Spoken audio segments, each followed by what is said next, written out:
She came back. I was really happy to see her. It looked like she had made her decision and wanted to stay with us after all. I gave her a big pat and took her to the bathroom to feed her. I'm sure the kitten was happy to see her too. He hadn't seen her all day, but typical little boy cat seemed way more interested in eating his food than having a reunion with her. I said goodnight to them both and closed the door. Life was good for the cats. Each morning, we'd let them out of the bathroom. We'd clean up the litter trays and then let the cat outside. The kitten always stayed inside with us. Sometimes the cat would disappear for the whole day, and other times she'd be in and out. It all depended on her mood and the weather. Either way, she'd always be back for dinner time. On very special occasions, when Nana and Pop or Grandma took our girls for a sleepover, we'd let the cats have a late night too. We'd give them some extra playtime by letting them roam free in the house until we were ready for bed ourselves. I think they quite enjoyed their special playtime. As the cat spent most of her days exploring the outside world, we paid more attention to the kitten, as this meant he no longer had 24-hour access to his mum as a playmate. I took him for a few walks around our garden. I had the lead attached to his collar, as we couldn't afford to let him escape before he got the chop. The kitten didn't know it yet, but the chop was coming soon.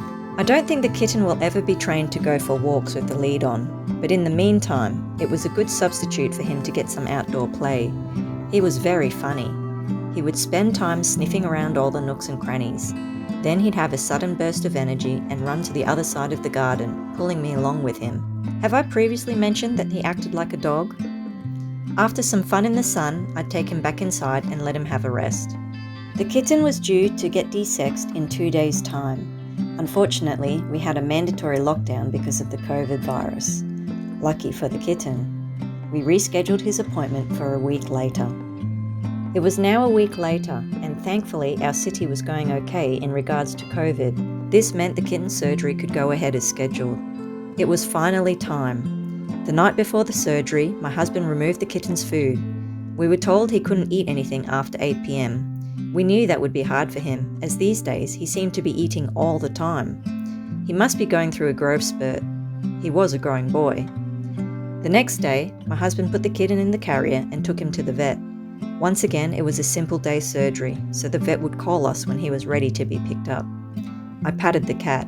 She had run off when she saw my husband bring the carrier into the bathroom. I think she still had some bad feelings to resolve in regards to that carrier.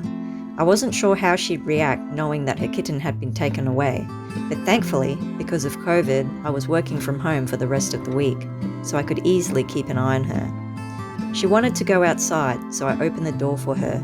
She was in and out of the house all day, depending on what the weather was doing. 1 minute it was raining, and the next it was sunny with blue skies. During the rainy period, she relaxed inside the house. It was a very good day for her, as Nana and Pop had taken our strange little big cats out to a water playground. They would be gone for most of the day. This meant the house was nice and peaceful for her. It was funny, as all the adults in the house had a kid-free day. The cat was enjoying the peace and quiet while it lasted. She actually didn't seem that particularly stressed at all. I'm sure she was wondering what had happened to her kitten, but I'm also sure that deep down she knew her kitten would be coming back to her soon. After all, the last time she was put in the carrier, she herself had come back to the house. My husband's phone rang. The kitten was ready. When he got home from the vet, he put the carrier on the floor so the cat could see that the kitten was okay. He then started reassembling the cage back up in our living room. The cat sniffed the carrier and said hello to her kitten. She could see that he had a cone on his head, but other than that, he looked fine. She lay down nearby and waited for him to be let out. We'd decided that the cat would sleep in the bathroom as usual, but the kitten would stay in the cage in the living room.